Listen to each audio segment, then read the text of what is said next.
ini ya, baru menyadari ya, ternyata setelah tsunami air laut itu, kemudian pada saat recovery terjadi tsunami susulan ya. Tsunami susulan yang ternyata membawa muatan kristenisasi gitu Ya, ya. Karena yang datang NGO-NGO yang berafiliasi dengan agama tertentu. betul. Oke, saya juga sih. Bismillahirrahmanirrahim. Assalamualaikum warahmatullahi wabarakatuh. Waalaikumsalam warahmatullahi wabarakatuh. Alhamdulillah, saat ini saya berada di dalam Masjid Oman, di dalam eh, fasilitas channel Masjid Oman untuk bersama-sama dengan tamu saya yang kali ini memang Hmm. sangat spesial, yang memang extraordinary dari pengalaman saya dalam menikmati informasi dari dunia YouTube. Alhamdulillah, momentum yang sudah kita lewatkan malam kemarin dan hari ini, begitu banyak hal-hal yang positif yang bisa kita ambil bersama beliau. Kemudian untuk malam ini, untuk saat ini memang kita merencanakan untuk berbicara, berdiskusi mengenai potensi pemurtadan atau kristenisasi, dan bagaimana kita bisa mengidentifikasi dan bagaimana kita bisa memperlambat, atau dengan kata lain meniadakan. Kita upayakan untuk meniadakan, tapi mungkin itu agak impossible. Kita mungkin bisa memperlambat saja. Baik, pemirsa semua, bersama saya di depan saya adalah Koh Dondi, Koh Dondi Tan, Tan. yang Nah, saya kenali 3 tahun yang lalu dalam dunia YouTube di masa COVID.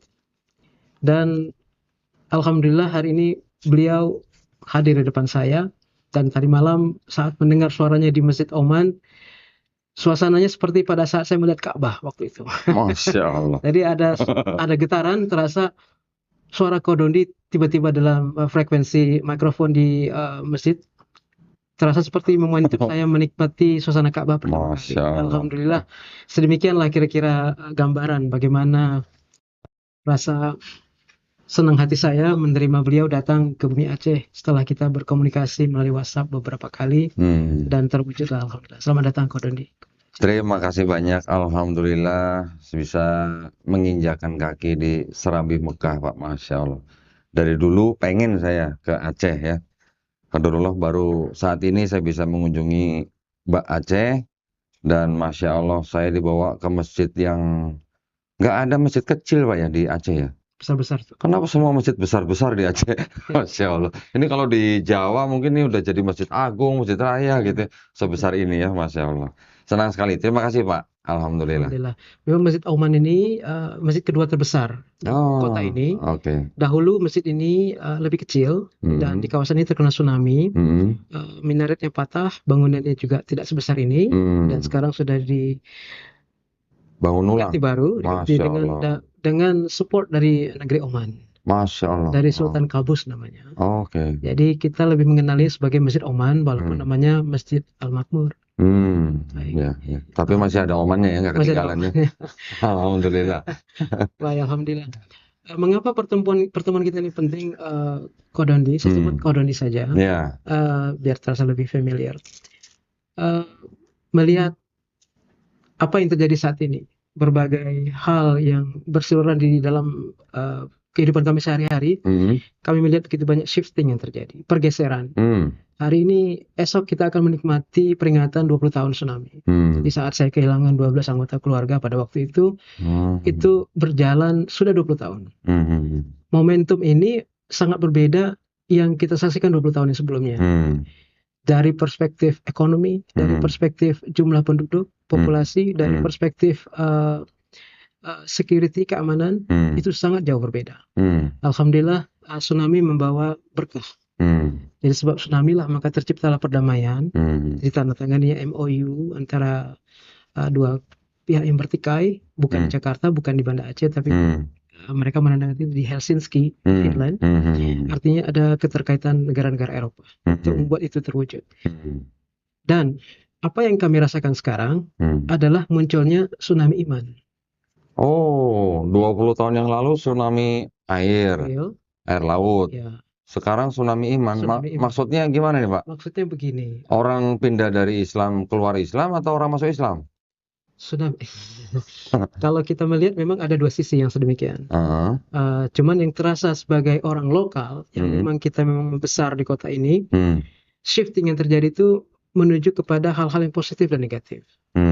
Kalau dia dalam konteks positif, kita melihat bagaimana security kita bertambah, keamanan kita bertambah kuat, syariah ditegakkan dengan bagus, kemudian ekonomi menggeliat lebih bagus.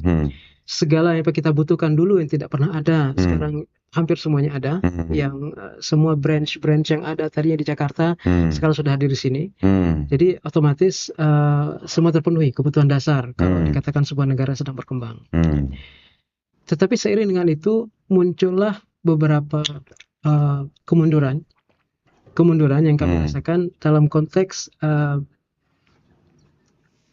etika, ya, dalam konteks sopan santun, etika dan sopan santun, kemudian dalam konteks keleluasaan kita untuk merasa lega memberikan estafet ini kepada anak muda ke depan. Jadi kita tidak merasa leluasa lagi memberikan estafet leadership kita ke depan kepada anak muda, karena anak muda sekarang yang bertumbuh, yang 20 tahun yang lalu tidak mengenali konflik, tidak mengenali tsunami, mungkin terlahir setelah tsunami, itu tumbuh menjadi insan-insan yang memang berbeda. Ada shifting, ada pergeseran yang terjadi, yang ini kadang-kadang membuat risau bagi kita yang sudah menjadi, bukan lagi menjadi penonton, memang sudah jadi player. Dalam konteks usia kita sedemikian, kita sudah menikmati itu dan kita sudah menjadi bagian dari play itu. Jadi kita jadi player. Nah, inilah yang salah satu yang kita risaukan adalah munculnya dekadensi moral. Tadinya kita memang tidak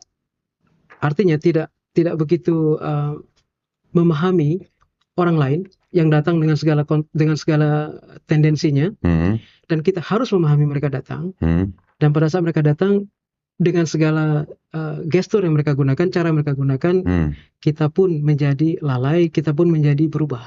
Nah, di konteksnya begini kok, pada saat 2004 tsunami, di 2005 kita memasuki momentum yang kita sebut sebagai recovery.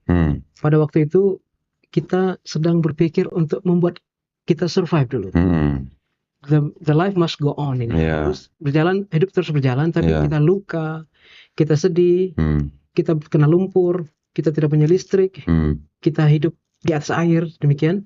Jadi konteksnya adalah awal itu adalah lebih kepada emergency response. Makanan dulu. Makanan seperti yang dibantu oleh United Nations. Saya pernah bekerja untuk mereka untuk World Food Program di 2005-2006. Itu mendistribusikan apapun yang bisa membuat masyarakat bertahan dalam segala kondisi, dalam segala bentuk shelter mereka tempat tinggal, apakah di rumah tetangga, di rumah saudara, atau di tepi gunung, atau di menjauh, sangat jauh daripada laut, dan hidup apa adanya. 2006 ke atas baru kita berpikir kepada recovery secara infrastruktur. Barulah kita membangun dasar-dasar, ada blueprint dari Jepang bagaimana pembangunan yang ideal menurut mereka, karena mereka pernah mengalami tsunami berkali-kali. Jadi pada saat itulah kita mulai berkenalan dengan international support. Disitulah kita mulai mengenal begitu banyak NGO yang datang masuk, international NGO, seperti tidak terkendali. Karena Aceh yang tadinya memang tertutup, karena kita memang dalam suasana konflik, masih konflik pada saat tsunami terjadi, tiba-tiba terbuka. Jadi kita seperti katak di bawah tempurungnya pecah, berhamburan, kita melihat dunia lain, maka kita belum tentu ready dengan dunia itu.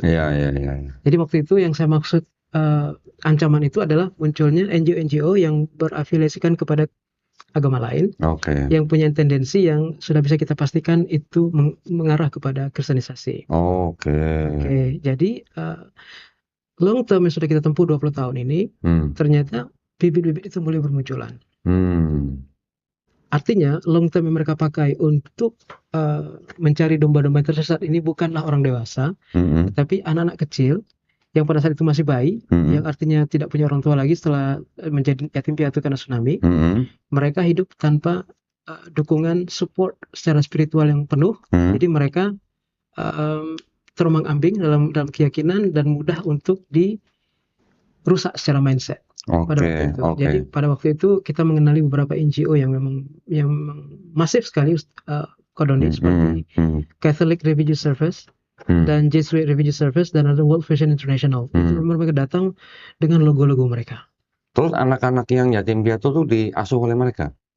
Mereka memberikan budi ya kepada mereka. Mereka memang tidak berhasil mengambil mereka anak-anak itu. Mereka diasuh oleh sesaudaranya siapapun atau dalam sebuah panti asuhan atau apa. Tapi support yang mereka dukung itu memang masif dengan segala cara. Jadi sampailah pada waktu itu pejabat gubernur kita waktu itu Bapak Mustafa Abu Bakar mengambil kebijakan untuk mengeluarkan NGO yang terindikasi melakukan kristenisasi. Jadi sebelum dapat gubernur definitif Kodondi. Jadi poinnya adalah pergeseran ini mulai mengarah kepada dekadensi moral dan tipisnya iman. Ya, jadi kedatangan Kodondi ini menjadi blessing bagi kami untuk mendapatkan bagaimana patron atau pola untuk membentengi akidah tadi dan memahami agama mereka secara komprehensif dan sebelumnya kita dia pahami agama kita dulu dan kita bisa letakkan dia secara comparable, saling berdua kita telah dan kita belajar dari pengalaman Kodondi dalam memanage beberapa peristiwa-peristiwa yang sedemikian. Jadi yang sangat urgent sekarang kalau menurut hemat saya adalah bagaimana ilmu kristologi ini bisa kita sebar kepada anak muda kita, kepada muslimin itu sendiri untuk paham di mana titik lemahnya keyakinan mereka, di mana yang tidak logiknya, di mana hal-hal yang memang tidak mungkin sesuai dengan nature kita atau fitrah kita untuk memahami. Ya. Jadi sangat tepat Kodondi datang dengan tim, alhamdulillah. Dan untuk itu saya berharap masukan, kita semua berharap masukan dari Kodondi bagaimana kira-kira untuk mengantisipasi atau katakanlah memperlambat itu menjadi lebih buruk. Baik, saya juga baru menyadari ya, ternyata setelah tsunami air laut itu, kemudian pada saat recovery terjadi tsunami susulan ya. Tsunami susulan yang ternyata membawa muatan kristenisasi gitu ya. Karena yang datang NGO-NGO yang berafiliasi dengan agama tertentu. Betul. Saya juga sih sebenarnya sudah menduga, tapi saya berpikirnya tadinya adalah yang datang memberi bantuan yang membawa misi rahasia untuk kristenisasi adalah artinya lembaga-lembaga yang lokal. Ternyata yang dari luar juga ya. Ya itu sih berarti memang cukup memprihatinkan Pak berarti ya. Ya kira-kira apakah Pak Fadlan punya data gitu Pak? Berapa orang yang korban kristenisasi itu? Ada? Data secara real kita masih simpang siur. Dan memang sewaktu saya mendapat kesempatan sekolah dulu, 10 tahun yang lalu, di negara bagian Virginia, saya sempat bekerja sosial di gereja baptis. Di gereja baptis namanya. Di sana? Di sana. Nah, terus?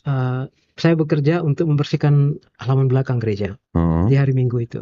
Jadi mereka kebaktian di depan, saya membersihkan itu sebagai bentuk rasa respect dan terima kasih saya kepada pendanaan dari program fellowship atau scholarship yang saya terima. Memang kami diwajibkan untuk melakukan kerja sosial selama 100 jam. Tapi saya mencapai ke 300 jam karena saya menikmati menyentuh akar rumput masyarakat Amerika lebih dalam. Nah, pada waktu itu saya bertemu dengan orang-orang tua yang sedang berbincang setelah kebaktian, setelah pagi hari itu, dan saya didatangi oleh mereka karena saya orang Asia. Mereka bertanya, kenapa kamu di sini? Dan ternyata mereka adalah orang-orang tua yang sudah berkali-kali ke Aceh. Dari pembicaraan itu, saya bicara tsunami, dia bercerita tentang kota kelahiran saya, kota Tapak Tuan yang 500 km jauhnya daripada Banda Aceh. Begitu jauh penetrasi mereka ke dalam di masa-masa recovery itu. Jadi saya tercengang, terkejut. Ternyata memang sudah disetting sedemikian dalam penetrasi mereka ke dalam bumi Aceh waktu itu. Jadi kalau secara angka masih simpang siur, tapi yang kita saksikan sekarang adalah munculnya anak-anak muda yang mungkin secara keimanan itu goyah, tidak kuat landasannya, dan mereka bakal menjadi pemimpin kita ke depan. Jadi saya katakan tadi readiness kita untuk meletakkan estafet di tangan mereka belum belum komplit. Jadi ada kerisauan di situ. Baik, berarti kalau begitu kan sudah ada berarti sebagian daripada generasi muda Aceh yang Bapak bilang tadi shifting. Mungkin mereka besar tumbuh besar oleh NGO-NGO yang terlibat itu, walaupun mungkin beberapa sudah dikeluarkan, berarti kan sudah ada orang-orang dari keluarga yatim piatu Islam yang terpisah, kemudian mereka tumbuh besar di kalangan Kristen, gitu ya. Mungkin jumlahnya kalau Bapak bilang tidak bisa pastikan tidak banyak, tetapi mungkin pasti ada lah, gitu Pak ya. Ya, saya alhamdulillah sekali lagi bisa berkunjung ke Aceh, yang mana saya tuh sebenarnya pengen tahu seberapa otonomnya pemerintah Aceh sendiri menjalankan syariat Islamnya. Itu yang sebenarnya menjadi buah pemikiran saya. Pengen lihat saya gitu, ya. Syariat Islam yang dipandang mungkin orang di luar Islam sebagai syariat yang keras, yang tidak manusiawi, yang melanggar HAM gitu katanya. Saya pengen lihat di Aceh itu pelaksananya seperti apa gitu. Saya belum tahu apakah besok atau lusa sebelum saya pulang saya masih bisa melihat atau tidak. Tapi harapan saya adalah syariat Islam yang bisa diterapkan di negeri Aceh ini bisa berjalan dengan semestinya. Maksud saya pejabat-pejabatnya juga dengan penuh tanggung jawab dan amanah bisa menjalankan syariat tersebut untuk kepentingan umat Islam di Aceh. Mengenai program kristenisasi, kita juga sudah tahu lah itu mungkin masih berjalan. Dan saya yakin walaupun Bapak nggak cerita tadi di Aceh juga pasti masih ada walaupun sembunyi-sembunyi, tidak terang-terangan. Namun kami tetap punya harapan bahwa gerakan ini bisa diminimalisasi dulu lah paling nggak ya. Kalau sampai dihilangkan rasanya belum mungkin karena kita tahu sendiri bahwa Indonesia memang menjadi target kristenisasi yang sangat menggiurkan buat kalangan Kristen sendiri yang di Indonesia ataupun juga yang dari luar negeri. Maka itulah kami menempuh jalur yang namanya jalur perang pemikiran dengan bekal ilmu kristologi ini yang buat kami ini adalah bekal untuk menegakkan tauhid ya. Selain untuk menegakkan tauhid umat Islam juga untuk membentengi tauhidnya umat Islam dari serangan-serangan upaya-upaya pendangkalan akidah dan pemurtadan. Banyak yang bisa kita lakukan mulai dari pendidikan anak-anak sampai ke remaja, sampai ke dewasa, bahkan untuk orang tua yang memang masih menjaga anak-anaknya. Itu pasti sangat-sangat dibutuhkan. Ibarat kalau ilmu manajemen, Pak Fadlan pasti ahli nih. Kalau di ilmu manajemen itu kan ada yang namanya SWOT, Pak. Iya kan? Kita mengenali strength, kita mengenali weakness-nya, kita mengenali opportunity, dan kita mengenal threat-nya atau threatening-nya apa. Kita juga bisa pakai itu, Pak, di dalam kita membentengi akidah umat Islam. Jadi kalau strength, kita mengetahui kekuatan Islam apa, kita mengetahui kekuatan agama Kristen itu apa. Itu kita harus tahu, Pak. Weakness kita juga harus cari tahu weakness-nya Islam apa, weakness-nya mereka apa. Begitu juga opportunity dan threat.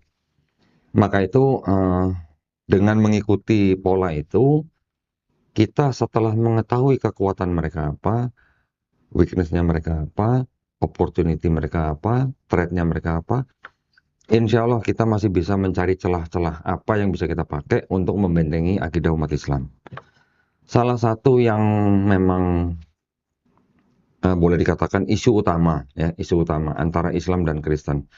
Islam dan Kristen ini bukan nggak bisa hidup berdampingan loh Pak. Bisa Pak, saya katakan bisa. Tetapi memang kedua agama ini adalah kedua agama yang sama-sama agama misi. Agama misi maksudnya adalah agama yang mengajak orang lain di luar agama mereka untuk masuk agama mereka. Nah, kita tahu bahwa Islam dan Kristen ini sama-sama agama misi. Dan kalau berbicara tentang toleransi, Islam sudah tidak perlu dipertanyakan lagi ya tentang toleransi ya.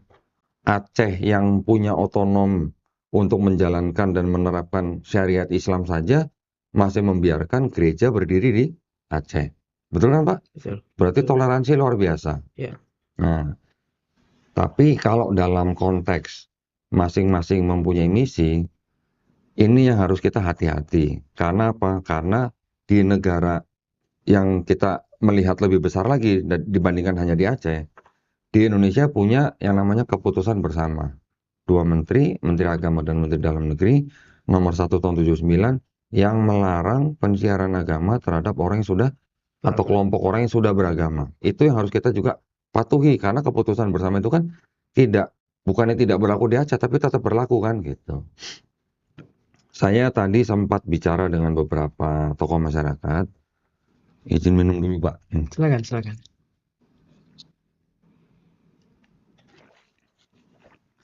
Saya ditanya, Konodi punya usul apa buat teman-teman yang berdakwah di sini gitu.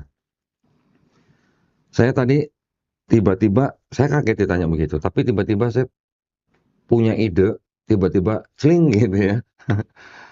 Entah ini serius atau tidak, entah bisa direalisasikan atau tidak, tapi saya kok punya pemikiran begini tadi. Aceh, sebuah daerah provinsi yang mempunyai otonom untuk menegakkan syariat Islam di daerahnya, bisa nggak mempunyai hukum daerah ya atau peraturan daerah yang melarang dan memberikan sanksi yang berat terhadap upaya kristenisasi di daerah Aceh. Dari pemerintah daerah maksud saya ya. Pemerintah pusat sudah punya keputusan bersama nih Pak. Tapi menurut saya belum jelas sanksinya. Pelanggar hanya akan diberikan sanksi sesuai dengan ketentuan yang berlaku di keputusan bersama itu. Tidak disebutkan penjara berapa bulan, berapa tahun, tidak disebutkan sanksi berapa ratus juta, berapa miliar. Saya tadi bilang, bisa nggak pemerintah daerah Aceh membuat aturan yang serupa dengan keputusan bersama dua menteri itu, tapi dikeluarkan oleh pemerintah daerah, khusus untuk program kristenisasi, dilarang di Aceh. Pelanggarnya diberikan hukuman yang berat. Kalau punya otoritas, harusnya bisa Pak ya? Harusnya ya. Iya. Saya nggak tahu apakah bisa dilaksanakan atau tidak, tapi menurut saya bisa. Baik. Karena itu adalah otoritas daripada pemerintah daerah Aceh. Yang pertama gitu. Kedua, saya tadi sambil bercanda begini. Karena saya teringat ada kota Mekah, ada kota Vatikan. Di Mekah nggak boleh ada gereja. Kan Pak? Di Vatikan juga nggak boleh ada masjid. Masing-masing klaim bahwa kedua kota ini adalah kota suci bagi agamanya masing-masing. Makanya ketika mereka punya aturan tidak di Mekah tidak boleh ada gereja, itu adalah hak penguasa Mekah. Di Vatikan ada aturan tidak boleh ada masjid, itu juga hak penguasa daripada kota Vatikan. Bisa nggak Aceh punya hak? Ini mohon maaf ya, bukan kita nggak toleransi, bukan. Tapi khusus hanya kota Banda Aceh. Bisa nggak khusus di kota Banda Aceh tidak ada gereja? Karena Serambi Mekah itu ya. Nah, kan Aceh disebutnya Serambi Mekah, Pak. Kalau disebut Serambi Mekah, harusnya nggak ada gereja dong, Pak. Ini hanya pemikiran saya. Bukan saya nggak toleransi, enggak. Jadi maksud saya, boleh ada Kristen, tapi di Aceh, bukan di kota Banda Aceh. Kalau memang kota Banda Aceh ini dianggap kota suci buat rakyat Aceh, jangan ada gereja, Pak, di situ, Pak. Ya. Katanya tadi, wah, nggak bisa, karena di Aceh masih ada gereja-gereja yang dari zaman Belanda sudah dijadikan cagar budaya. Pemerintah daerah beli, bayarin. Kalau perlu dengan harga yang mahal, yang beribadah di situ diganti atau dikompensasi dengan tanah yang luas gitu di luar Banda Aceh. Ya, mohon maaf, bukan kita nggak bisa toleransi, bukan. Tapi ini adalah Serambi Mekah gitu. Ya ini sih hanya pemikiran saya aja. Kalau bisa, waduh, pemerintah daerah beli itu gereja yang sudah jadi budaya, cagar budaya, dialihkan jadi masjid. Siapa tahu Pak, ini cuman ide Pak. Betul. Ya, itu yang bisa apa namanya, yang bisa saya lontarkan untuk pemerintah Aceh, pemerintah daerah Aceh. Untuk program kristologi, saya rasa tetap diberikan, Pak. Walaupun di Aceh ini dikatakan adalah daerah yang menerapkan syariat Islam. Karena tetap biar bagaimanapun di sebuah daerah, apalagi yang Islamnya bisa diterapkan, itu pasti yang namanya misionaris malah lebih tertantang, Pak. Lebih tertantang malah. Nah, saya juga kan sudah berkomunikasi dengan teman-teman dari FDP, Forum Dakwah Perbatasan ya. Dasar ya. Kenapa harus ada forum dakwah perbatasan? Karena di perbatasan pasti banyak serangan-serangan, upaya-upaya pemurtadan gitu. Saya tahu gitu, makanya penting juga dai-dai kita, ustadz-ustadz kita yang ada di perbatasan ini juga perlu diberikan ilmu kristologi. Begitu juga yang di daerah lain yang mungkin punya potensi dan segala macam. Jadi itu mungkin pandangan saya Pak ya. Tetap nanti teknisnya bagaimana mungkin kita bisa bicarakan. Tapi tetap itu adalah hal yang penting untuk membentengi, menjaga syariat Islam yang sudah dijalankan di negeri Aceh, juga untuk membentengi akidah umat Islam di Aceh itu sendiri. Benar. Gitu Pak. Benar. Begini, Ko Dendi, kita sering berpikir apa yang terbaik. Ya, ini masukan dari Ko Dendi kita sudah mendengar dan insya Allah kita akan diskusikan dengan teman-teman yang lain. Jadi dari pemahaman kami sebagai orang lokal, so far kami memiliki dua alternatif. Pertama adalah social control, kendali sosial. Selama masyarakat itu masih care, masih aware, masih peduli, maka kendali sosial dalam tanda kutip ya, warung kopi yang bertebaran di mana-mana itu jadi hub untuk segala kejadian yang terjadi di masyarakat. Pusat informasi itu Pak ya? Infiltrasi dari mana-mana akan terdeteksi, akan di-share melalui kedai kopi. Warung kopi. Jadi saling terhubung. Jadi begini. Oke. Jadi masyarakat segala ready, aware dan bersiap-siap untuk mengantisipasi sesuatu, segala hal termasuk kristenisasi.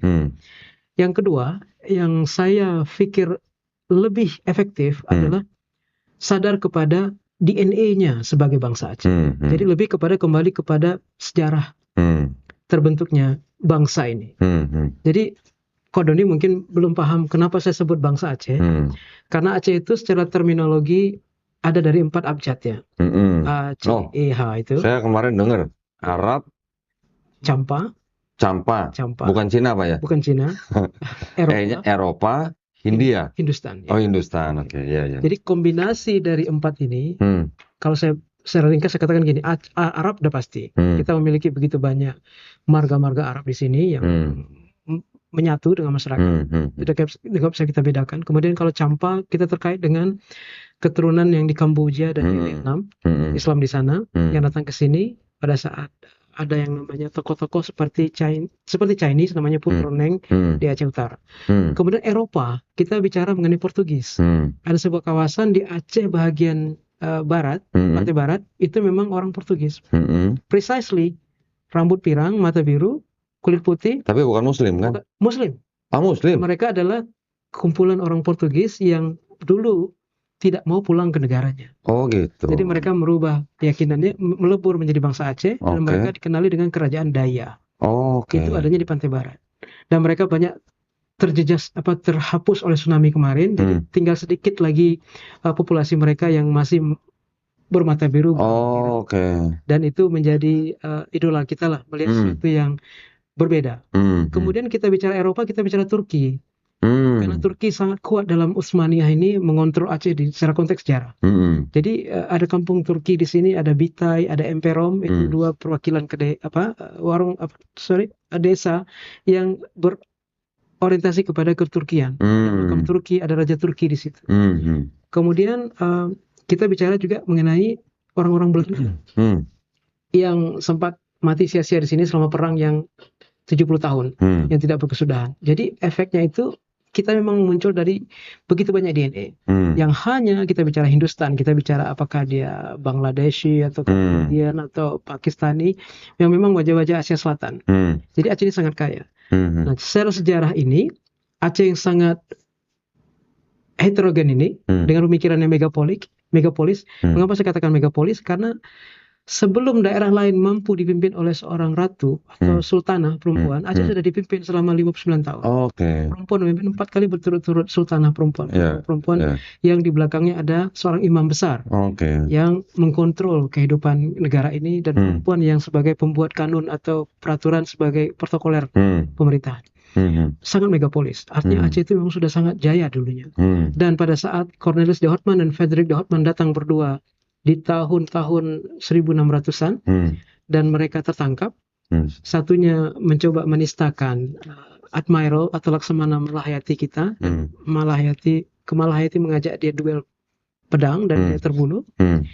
Saudaranya tadi ditawan. Nah, saudaranya ini mencoba melemahkan. Menurut buku yang saya bawa ini dari karangan seorang profesor Prancis dari Lombard ini, di sini dituliskan terjadi dialog dan itu lebih mengarah kepada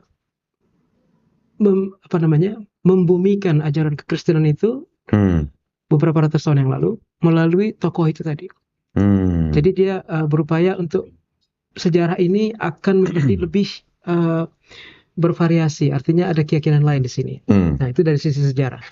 Kemudian kita pun lama konflik ya, Kodondi kita lama berperang dengan Portugis, Belanda 70 tahun, kemudian Jepang masuk dan setelah itu kita terkungkung dengan DITI, kemudian ada PKI, setelah itu konflik GAM, sampai tsunami terjadi. Jadi rentang waktu sedemikian panjang itu membuat kita nggak sempat berbenah kok.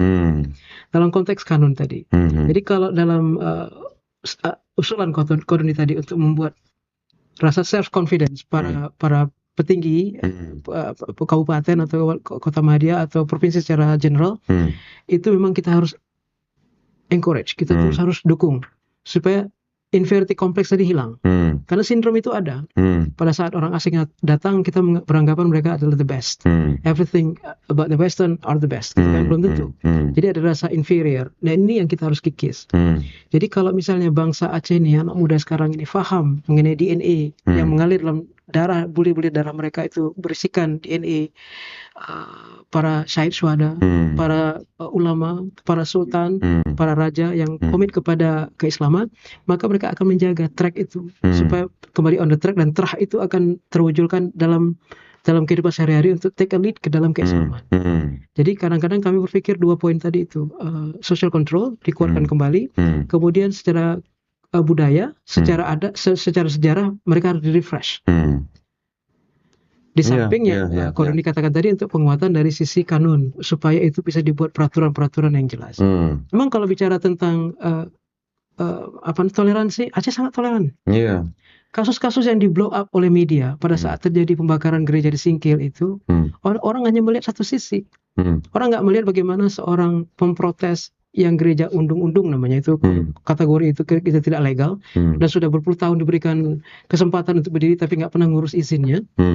Pada saat itu sebelum dibakar, ada penembakan yang membuat para pemprotes tadi orang lokal itu terbunuh. Ada penembakan dari arah kebun sawit, meninggal lah kawan. Maka terjadi emosi yang meledak-meledak akhirnya terbakar gereja itu. Yang diberitakan cuma yang pas lagi bakar. Dibakarnya. Atau misalnya satu lagi kondisi gereja yang ada di pusat kota Banda Aceh ini di mana semuanya Muslim, tapi tiba-tiba di situ ada gereja HKBP. Berdiri dengan megah dari tahun 50-an. Di Jalan Pelangi namanya. Ini satu lambang toleransi tadi. Memang kita tidak pernah mengganggu mereka. Hidup berdampingan. Demikian juga dengan kuil Hindu di tahun 60-an ada satu unit dan beberapa vihara. Ada untuk Buddhis kita ada di sini. Dan ada gereja GPIB dan Metodis plus HKBP dan Katolik tadi. Secara denominasi sudah terwakili yang besar-besar.